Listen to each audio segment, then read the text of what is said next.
கையில் அதிகாரம் வர வர சமூக ஏகாதிபத்திய அமைப்பாக மாறிப்போச்சு. பாமகவை பொறுத்த வரைக்கும் கீழ்மட்ட தொண்டர்களோடு இருந்த அந்த வன்னியர் சங்கம், பாட்டாளி மக்கள் கட்சி, இது எல்லாமே இந்த 10 ஆண்டு காலத்தில் நீங்கள் பாட்டாளி மக்கள் கட்சிக்குள்ள செல்வாக்கு உள்ள பகுதிகளில் விஜயகாந்த் 29 சட்டமன்ற உறுப்பினர் ஜெயிக்கக்கூடிய அளவுக்கு 2011 உடனே நிறுத்துது.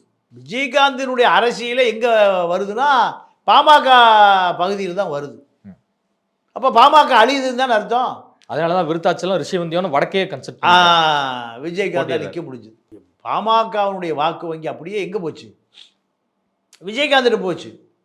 அப்போ அதான் நான் முதலே சொன்னேன், பாமக அதிகாரத்துக்கு வந்த பிறகு கீழ்மட்டத்தோடு தொடர்பு துண்டிக்கப்பட்டு தடை செய்யப்பட்டு மேல்மட்டம் தனி கீழ்மட்டம் தனியாக போச்சு. அதனால தான் கீழே இருக்கிற தொண்டை முறை எங்கே போனான்?